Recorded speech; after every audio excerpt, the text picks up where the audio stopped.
The Rip City Drive. All right, Rip City Drive with the Godfather Dwight James and Chad Doing. We appreciate your time, and I can't think of a better person, Dwight, to talk to today in light of what's happened than Alex Brink, former Coug, eForce Football, eForce Fitness. We value his take, and he's intimately involved with players on a daily basis. Too. Yeah, it's a guy that knows it inside and out and has been in pro football locker rooms. No question. All right, Alex Brink is with us. Alex, I guess we'll start out with this. Just your overall reaction to what you saw take place last night in Cincinnati with Damar Hamlin. Well, I mean, obviously, guys, it's heartbreaking. Any kind of medical condition and any sort of scenario like that, your heart just goes out to not only Hamlin but his family and friends and players and everybody around him that's close to him. And it's hard to watch, obviously. I think that as you kind of try and process it, you're trying to process what it means. On a lot of levels, but in the end, it comes down to just, hoping and praying that, he's going to be all right and he's going to have the best medical care possible. Alex, in your long career in football at any level, have you ever been in that situation where a teammate has gone down with a serious injury? I've had a couple instances of, players going down where, ambulance has to come out. Had a couple guys with, pretty significant kind of head injuries, knocked out on the field sort of thing. Obviously nothing probably as serious as this, but, there is that moment, right, where you see the teams gather together, take a knee in prayer and, really bond together in what is obviously a combat sport that, two sides are always kind of pitted against each other. You have those moments where you come together and everybody's, got their head down and, praying and wishing the best for that athlete on the field. So have had those moments to some degree, though probably not to this seriousness. Alex, obviously we're all happy that, the game was postponed, and we'll wait to see what happens with the game and how the NFL is going to handle it. But, I'm always amazed with players and in their ability to move forward after something serious like that takes place. So I'll ask you, is it something you learned at a young age in the game? How do players compartmentalize to be able to move forward, past situations like that? And, of course, in this situation, you got to take into account the mental health of these guys for when they're going to be ready to play again. How does that work? Yeah, I mean, that's kind of a little bit of the scary thing about it in a way is that, there is a double-edged sword to, I think, the game of football in particular. I mean, sports at a high level kind of teaches some of that sort of thing too. But, that idea of compartmentalizing, can be really dangerous, right? Because you kind of box things up and you put them away without really addressing them. And that's why, the idea of addressing mental health and having the right resources for these athletes in a moment like this is so important. And not just moments like this, I mean, really just in general. But it is one of those things where I think you do get taught as an athlete as you go through, the years, and the longer you play, the more it's, hey, let's move on to the next play. Let's flush this, good or bad, doesn't matter. We got to go to the next one, next game, next practice, next play. So you just start kind of doing that. And I think there is you kind of enter into this pact when you play the game of football that there is some inherent risk in it. And you, for whatever reason, and it's been talked about more with head injuries recently, but in general, you kind of just put that to the side, right? Everybody knows that there is, there's risk of playing football, but you never really address that, right? You almost don't want to. Kind of takes away it maybe takes away the armor a little bit. And so moments like this in general, although this may not be tied directly to playing football, the idea of the risk around the game, starts to kind of pop up. And that's where it needs to, you'd be able to have conversations, amongst yourself and amongst the players,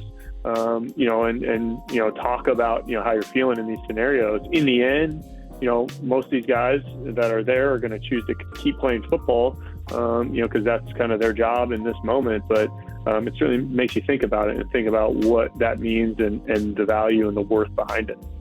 Well, speaking of that, Alex, you have a lot to do with youngsters playing football, and they come to you for clinics and help with technique and so on and so forth. Do you see kind of a reduction in kids coming after an incident like this, do you think, where maybe parents don't think their kids should be playing football? I mean, you just had a young son yourself, and I'm curious what you think about kids playing tackle football.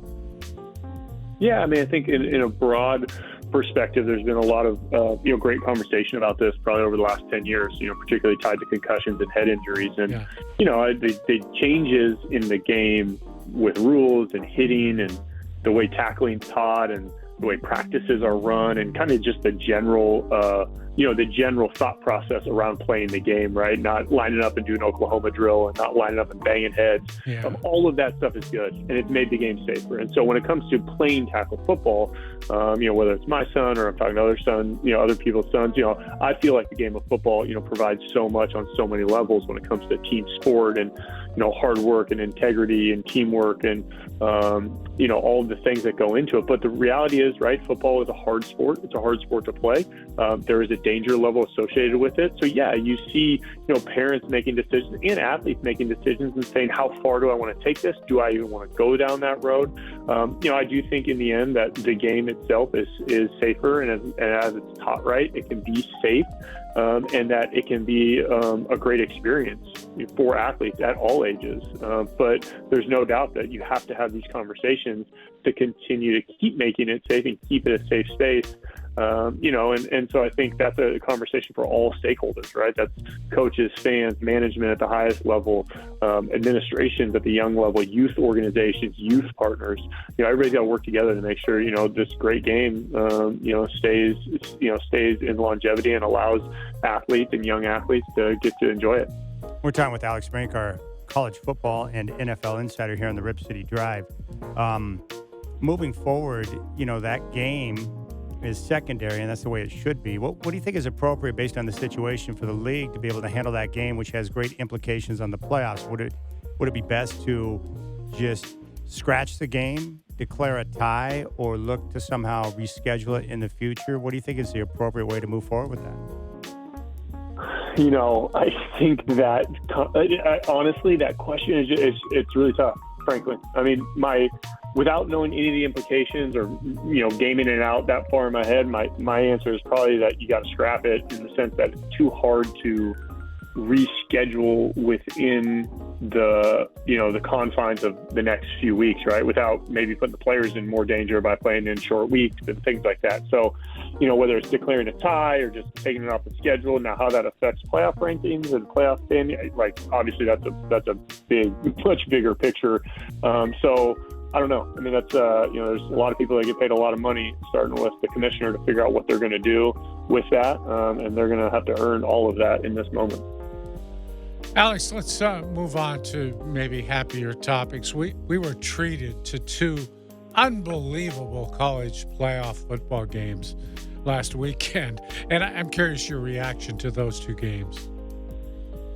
Oh, gosh. It was so cool to see. I felt like, and I think I would say this has probably been the general premise, is that maybe in the life of the college football playoff, you haven't felt like the semifinal games have always been great. And even sometimes the final, by the time you get to the championship game, it's kind of like, yeah, we get it. We know what's happening, right? This year really felt there was, there's surprise in there, right? A lot of surprise, particularly when you're talking about TCU, but even Ohio State, the fight they put up against Georgia was phenomenal. And so, I think you're starting to see, I think to some degree, the fruits of, the development over the last handful of years. There's a little bit more parity.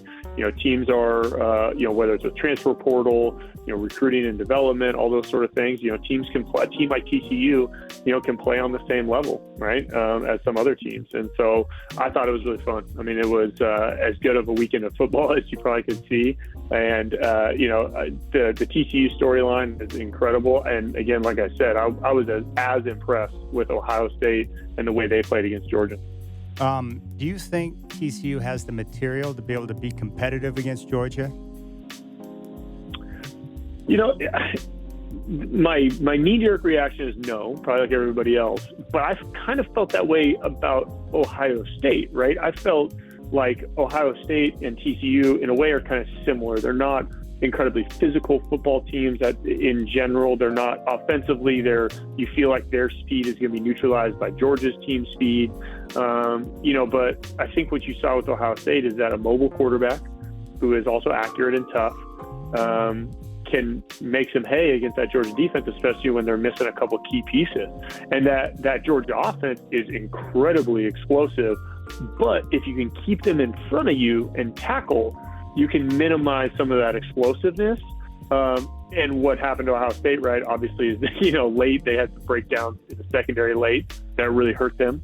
And they had I think they had a couple breaks, kind of game of inches sort of things not go their way, and that was the difference in the ballgame. All right, we saw Jonathan Smith land an incredible transfer last week. DJU is going to Oregon State.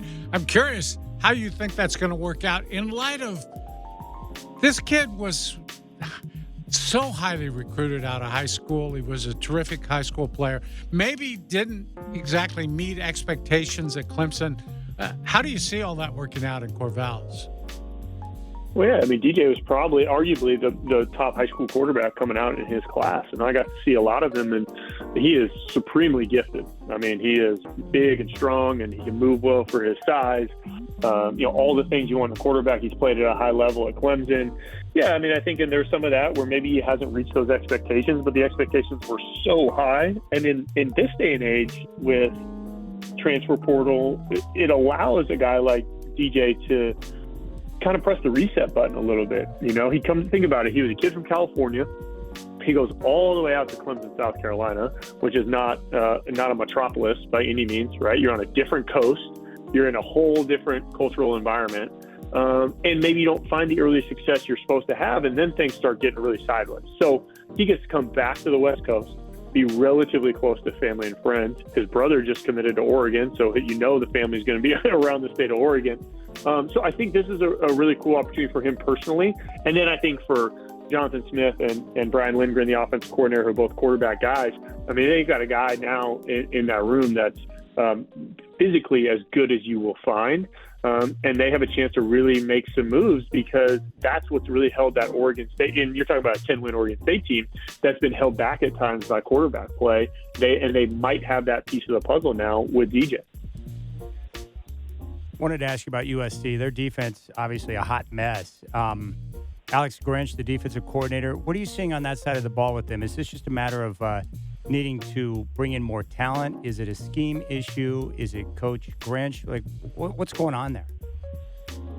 Yeah, I've known Alex Grinch since the time at Washington State, where he was really good. He was really ahead of the curve defensively. Did some great things at Washington State. He moved on, was at Ohio State, was at Oklahoma, now at USC. And I would argue that since 2017 or 18, those years with Washington State, he hasn't found nearly that same success. Whether that's because of personnel issues or people catching up with the scheme or whatever it is, it's always felt like, some of the good offenses they've had, especially with Lincoln Riley, have kind of kept him in it at times, right? They are, that defense lives and dies by kind of bending but not breaking, and then making you make a mistake like throwing an interception or fumble. But if you protect the football and you do that, they're just not they're not physical enough. It's not a physical style of defense, and so you can get gashed, and that showed up. I mean, look, Tulane's a good football team, and they have some good football players, but you would think USC at the very least should win that football game and should probably win it by a touchdown or more. And you saw it. Tulane was just physical, and then at the end of the game, the breakdown, there's a lack of discipline, and you wonder at times, is that lack of discipline, is that because it's a first-year defense, so maybe you don't have all your guys? I think that's a fair conversation. Is it, do you have the team culture that you need to have? So I don't know. I think the jury's out on Alex Grinch at USC. I would say that what happened yesterday is a black eye for sure. And the question is, are they going to let him figure it out by getting his guys in the building over the next year or two to try and improve that defense? Because by all rights, they should have the best players on the field with USC. All right, Alex, before you go, what's the key focus with eForce Football, eForce Fitness right now as you kick off a brand new calendar year?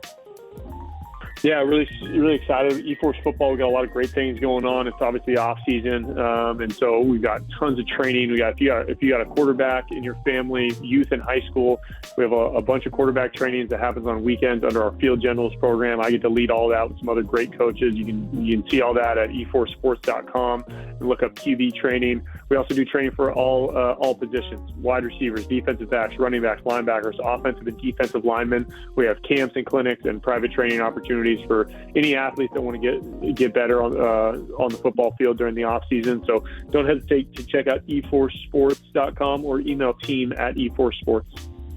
All right. Congratulations, by the way.